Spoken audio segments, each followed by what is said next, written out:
प्रतिदिन भिक्षा से प्राप्त भोजन को दोपहर से पहले ग्रहण कर लेते थे। तो हेलो फ्रेंड्स, कैसे हो आप सब लोग। उम्मीद करती हूँ सभी लोग अच्छे होंगे और मैं भी अच्छी हूँ। तो फ्रेंड्स, प्रतिदिन भिक्षा से प्राप्त भोजन को दोपहर से पहले ग्रहण कर लेते थे और ध्यान में लीन हो जाते थे। सिद्धार्थ गौतम बोध गया में एक पीपल के वृक्ष तले पूरब दिशा की तरफ मुंह करके पद्मासन लगाकर बैठ जाते और लगातार ध्यान करते रहते। ध्यान के बाद मंगल मैत्री की साधना करते थे और चहुं दिशाओं में अनुदिशाओं से समस्त प्राणियों के मंगल की कामना करते थे। इस मंगल मैत्री की कामना में छोटे बड़े दूर समीप जल के थल के और नभ के समस्त प्राणियों का, पेड़ पौधों का, पशु पक्षियों का समावेश रहता था। इस प्रकार सिद्धार्थ की साधना प्रगति पर थी। बसंत ऋतु समाप्त होने वाली थी। सिद्धार्थ कुछ ही दिनों में 35 वर्ष के होने वाले थे।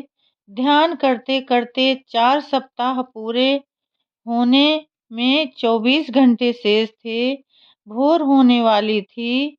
सूर्योदय नहीं हुआ था और न ही उषा का आगमन।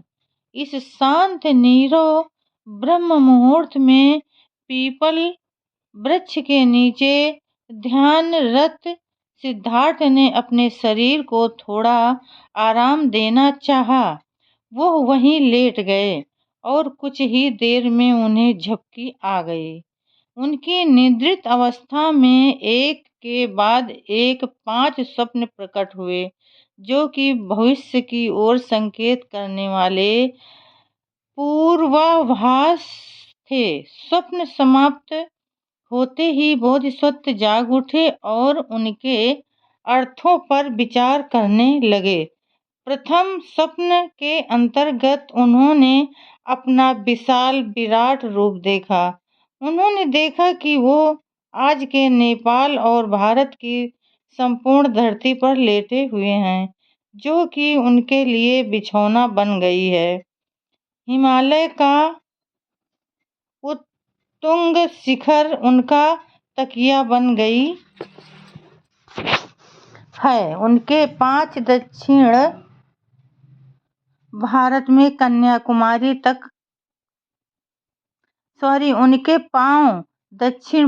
में कन्याकुमारी तक फैले हुए हैं और दक्षिण महासागर पर टिके हैं।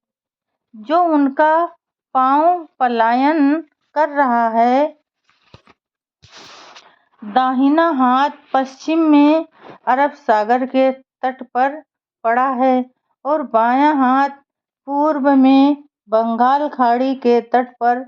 दोनों समुद्र उनकी हथेलियों और अंगुलियों का प्रक्षालय कर रहे हैं। द्वितीय स्वप्न में उन्होंने देखा कि क्षिरिका नामक घास उनकी नाभि से निकल कर आकाश की ओर उन्नतिशील है और रथ के पहिए के आकार का कमल खिला हुआ है। तीसरे स्वप्न में उन्होंने देखा कि विभिन्न रंगों के अनगिनत पक्षी सभी दिशाओं से उड़कर उनके पास आ रहे हैं।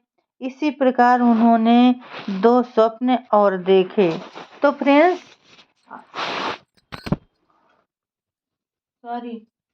आज के लिए बस इतना ही। कल फिर मिलेंगे अगले नए वीडियो के साथ। तब तक के लिए फ्रेंड्स, जय भीम, नमो बुद्धाय।